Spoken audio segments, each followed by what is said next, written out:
Good morning.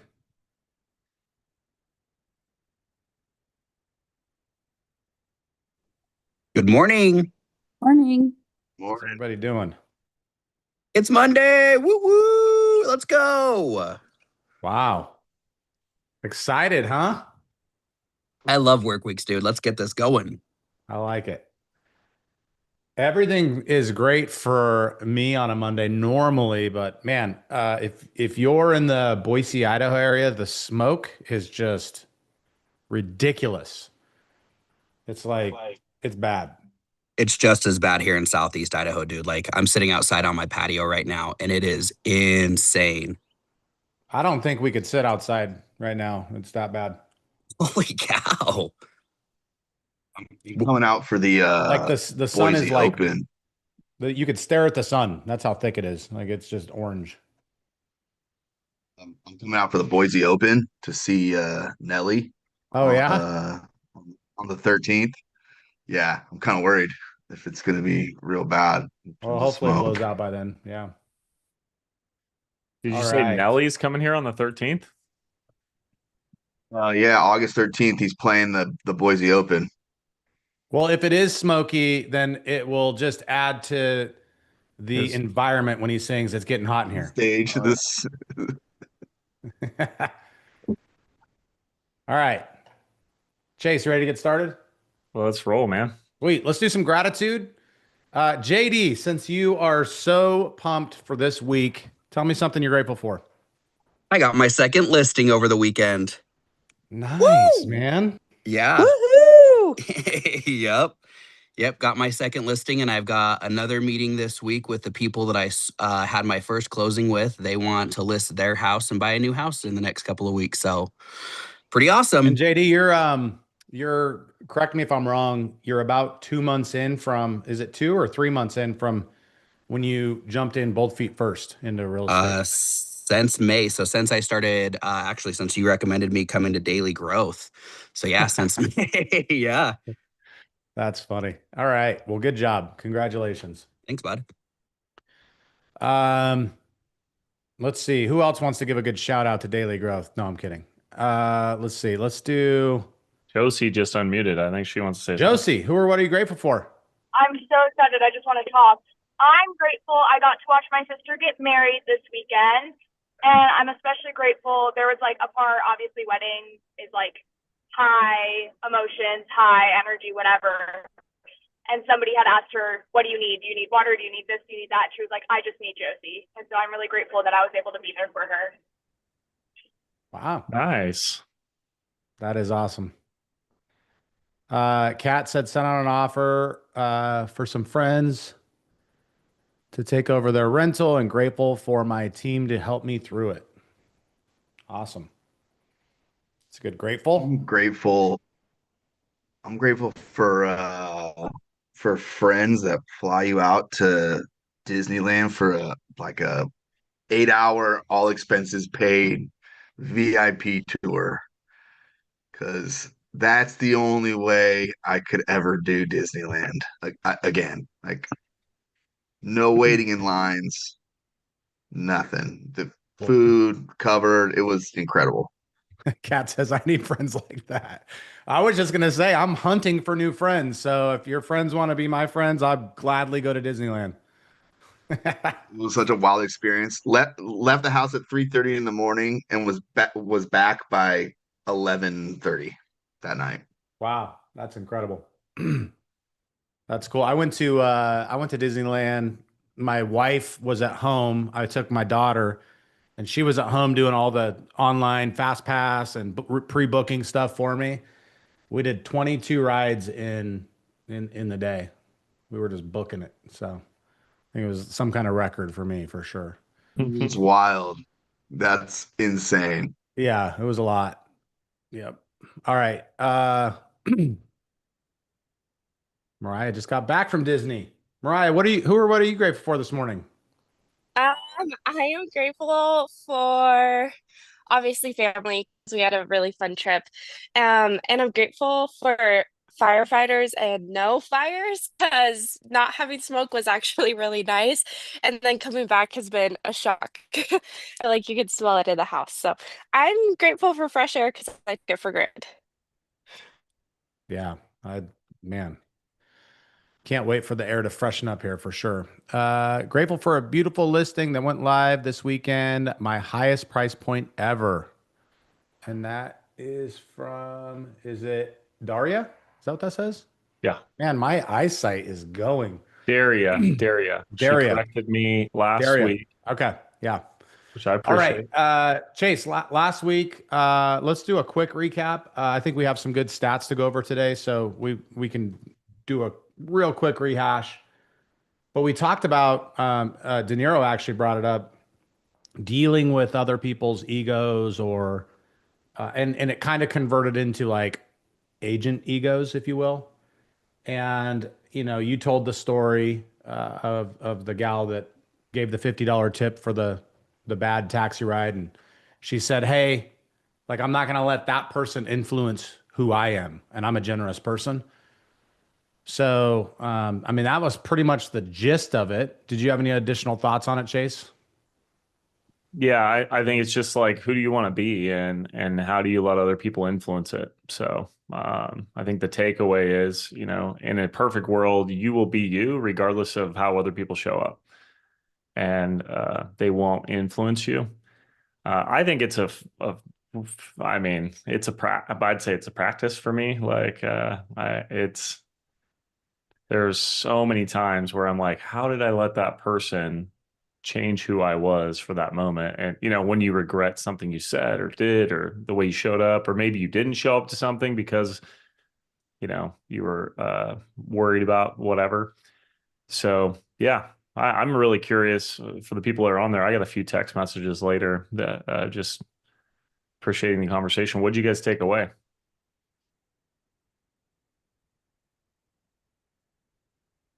Shout out to our Friday crew. We actually had quite a bit of people there. So don't let anybody control who you are. It's all in your control. Yeah, the thing I'd say to that, Jeff, too, is I think if you have to also have grace, right? Like if you let someone control how you react or unintentionally, like don't be hard on yourself either. That's also in your control. Forgiveness is huge, and oftentimes we have to forgive ourselves. Yes.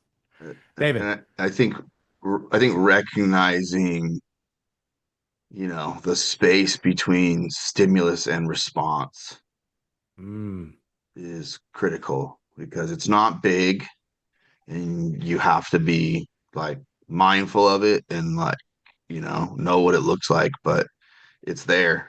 And the more you see it, the bigger it gets, the more control you have over how you react.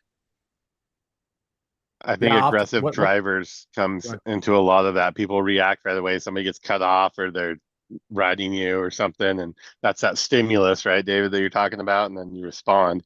Some people can't let it go and it ruins their entire day because somebody cut them off on the freeway. But if you're able to come back to that thought process, let it go and move on, I think that's kind of what that whole point was. Yeah, I think there was how many seconds are in a day? It's like 60 times 60 times 24. There's 86,400 seconds in a day. And so something someone said a long time ago, so I'm regurgitating this, but essentially like, Brent, if you had $86,400 and someone stole $100 from you, would you light the 86,500 remaining left? Would you light that on fire? Of course not. No, that'd be dumb.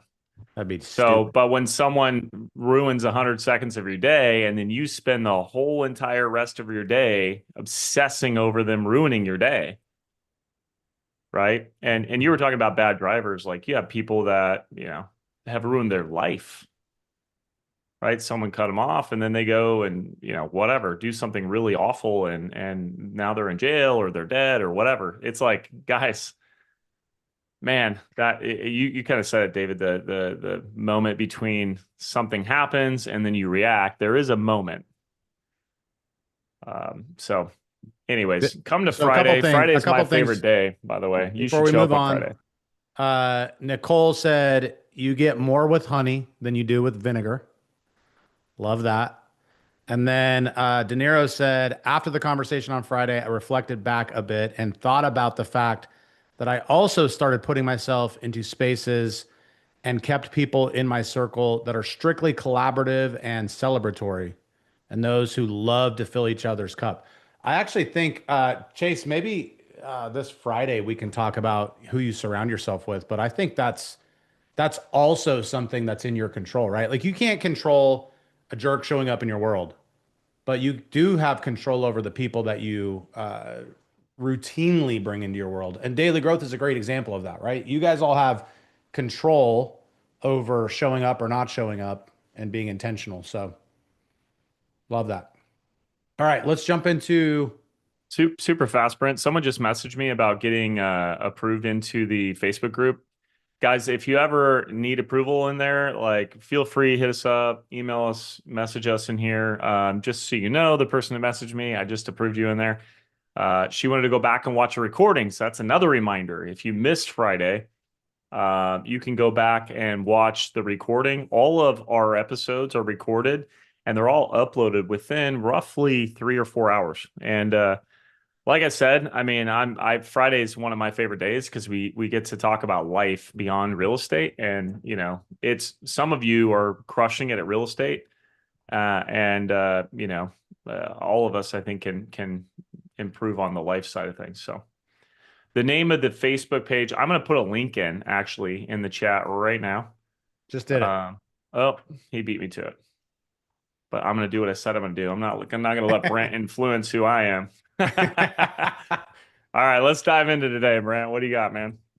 Well, let's go over the market slides first. I think that will tee up the second piece there. You want me to do that?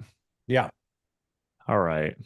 Whenever it's in a PDF, I'm like, is there a way to... Oh, there you go. Perfect. Here we go. Incoming.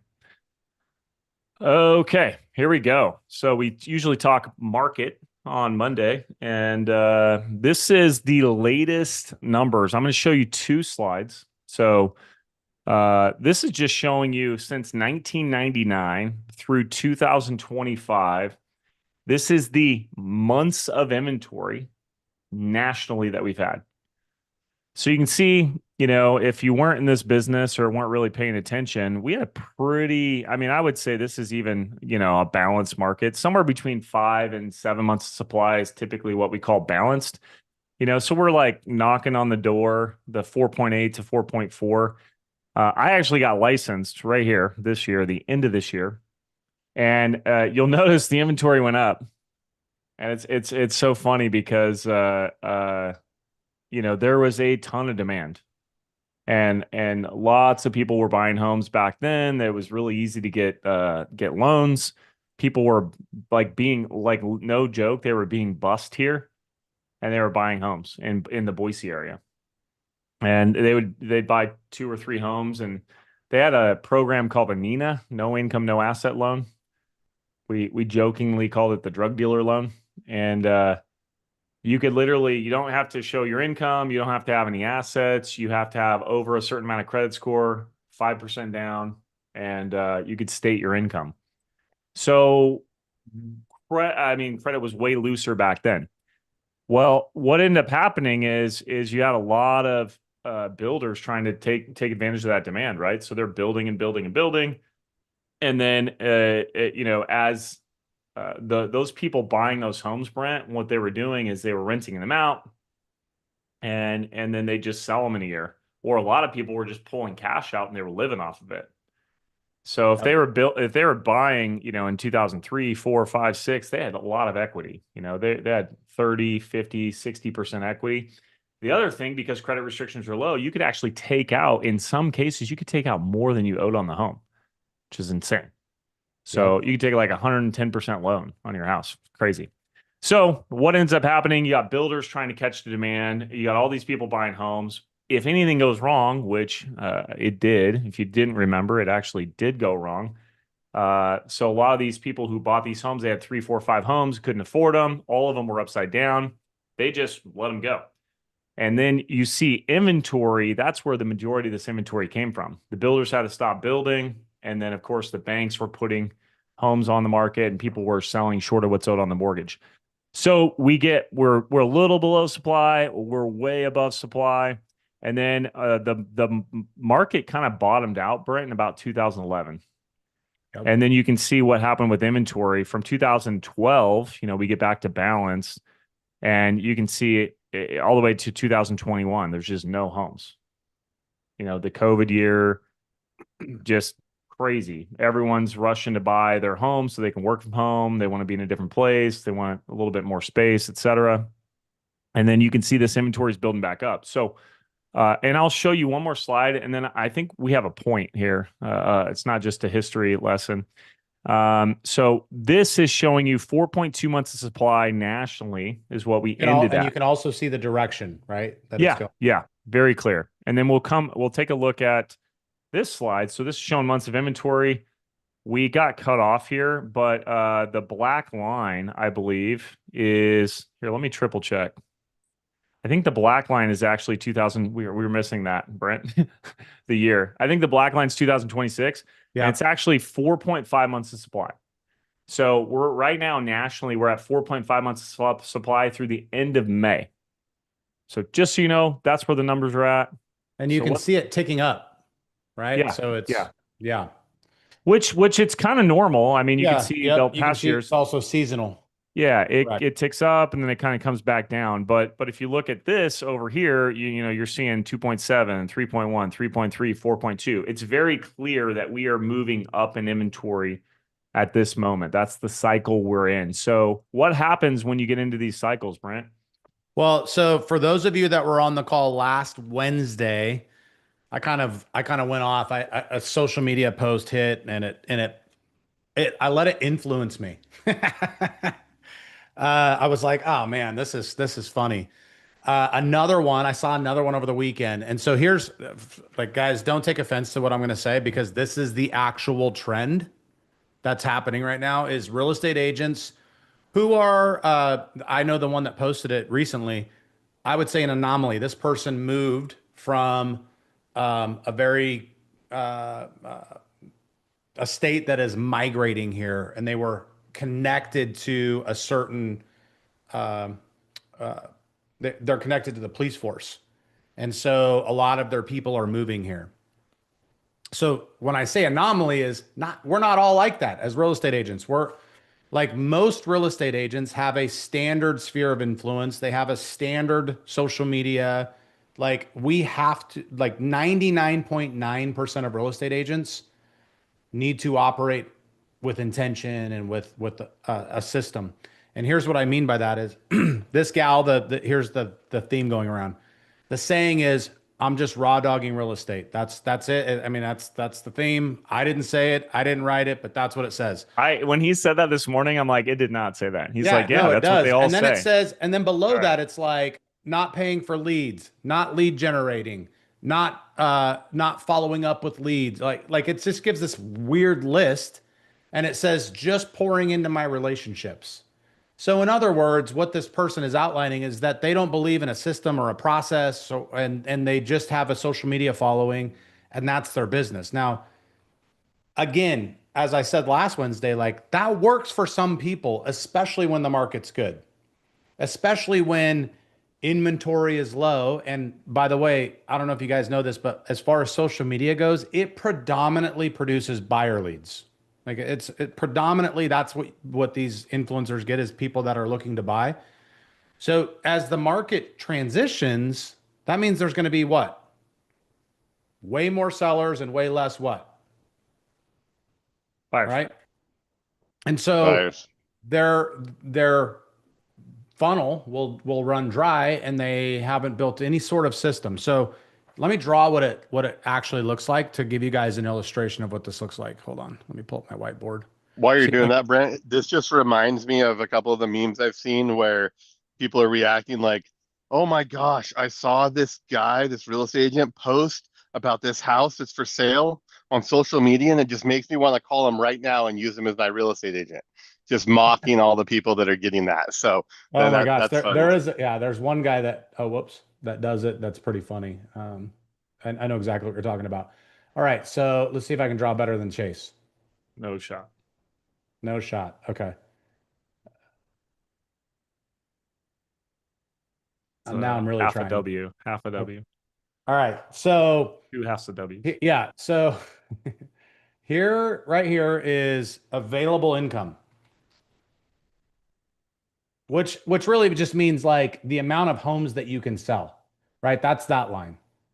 And then this line is number of, oh my gosh,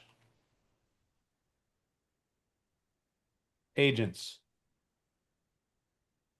Okay, you guys following me? So this line here is available income. This is number of agents.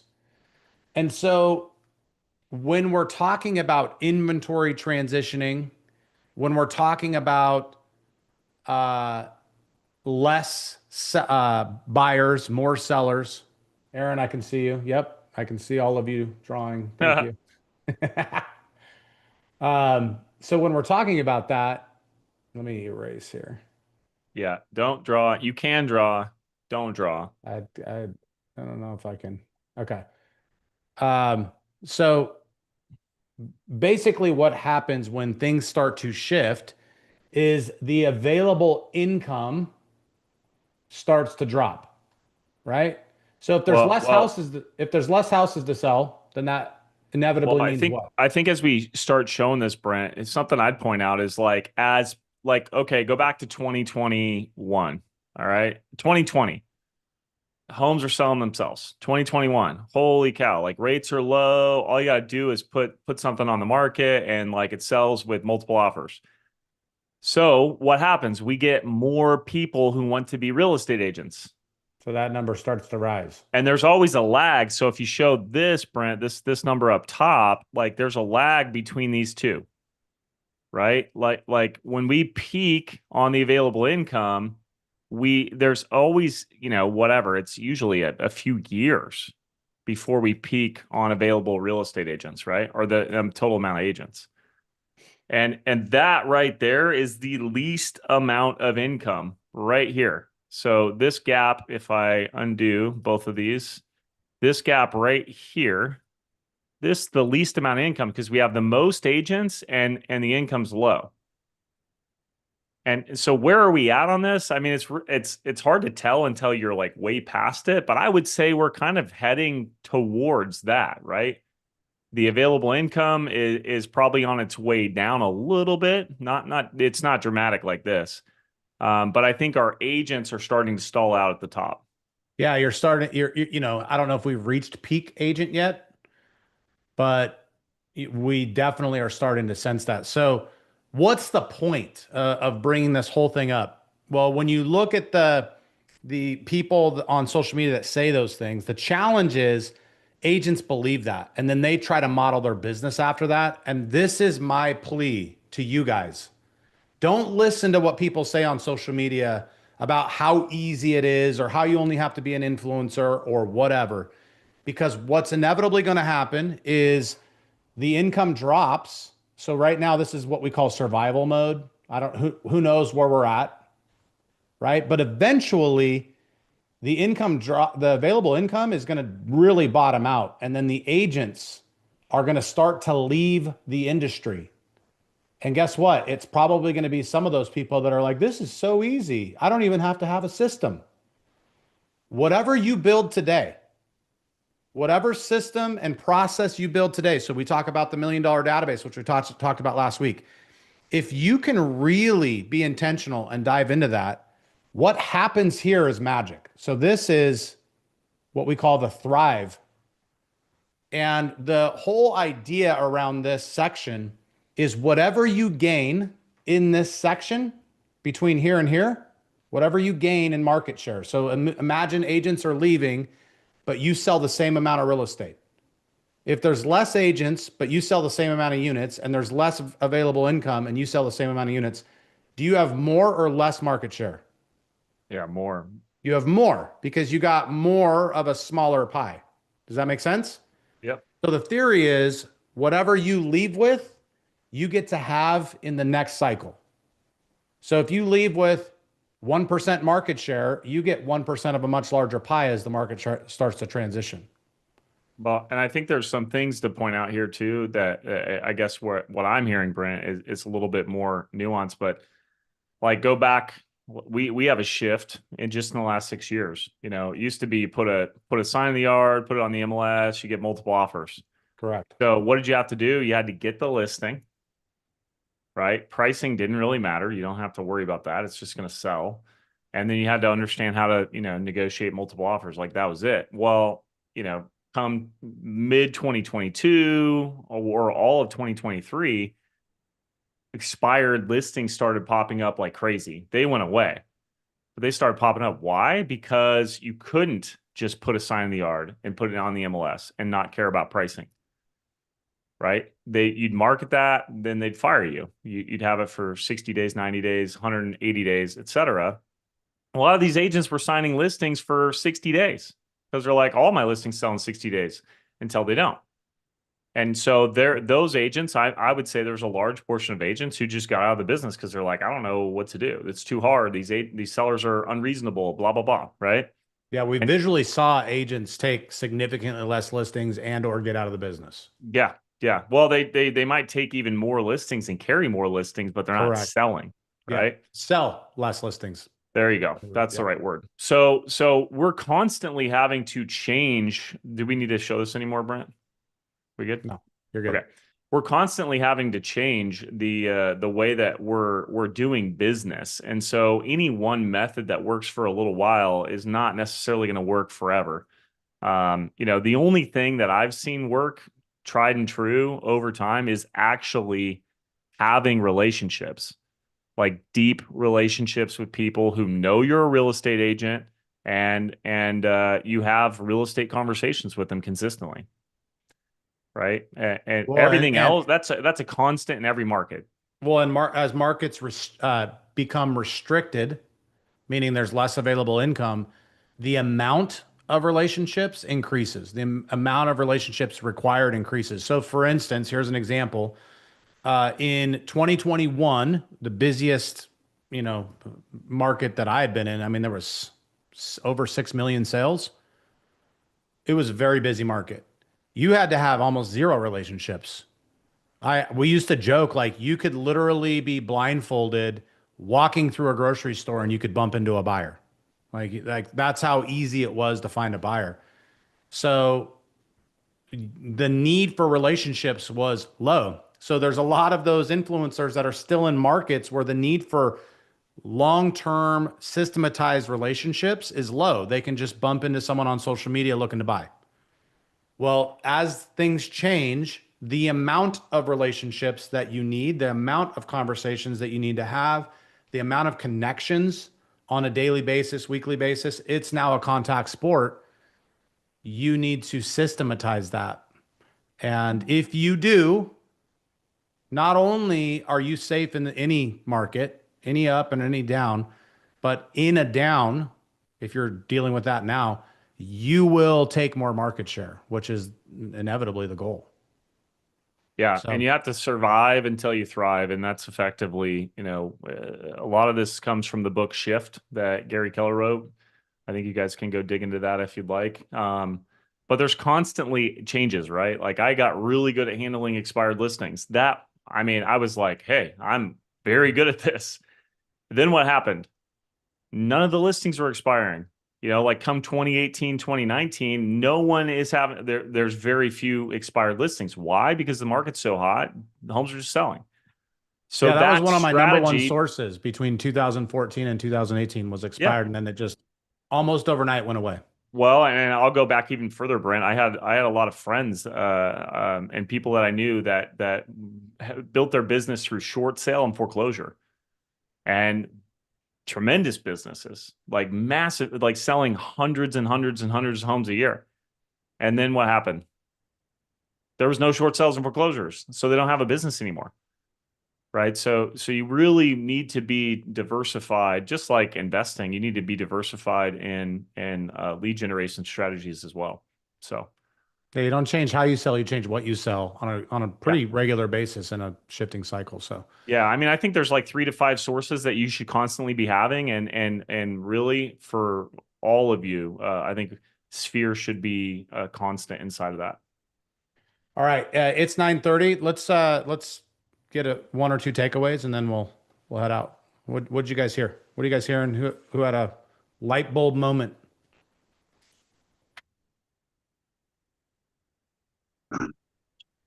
I mean, this all just reminds me of a book, Pivot or Die, right? Like in these situations, the market's always changing, the customer base is always changing, the inventory is always changing. You either have to have a system completely in place that covers everything out there, which nobody's going to have, right? Or you have to be able to pivot when things do change and update your system of doing business. Yeah, that's the one thing I would say, Jeff, is if the people that have a system are able to modify and manipulate and shift faster than people that don't. And by the way, they probably recognize changes a lot faster as well. De Niro says having great habits and even better systems allows you not to wash out 100%. Love it. All right, guys. It's 9:32. We'll see you guys tomorrow morning, bright and early. Have a great day, guys. See ya.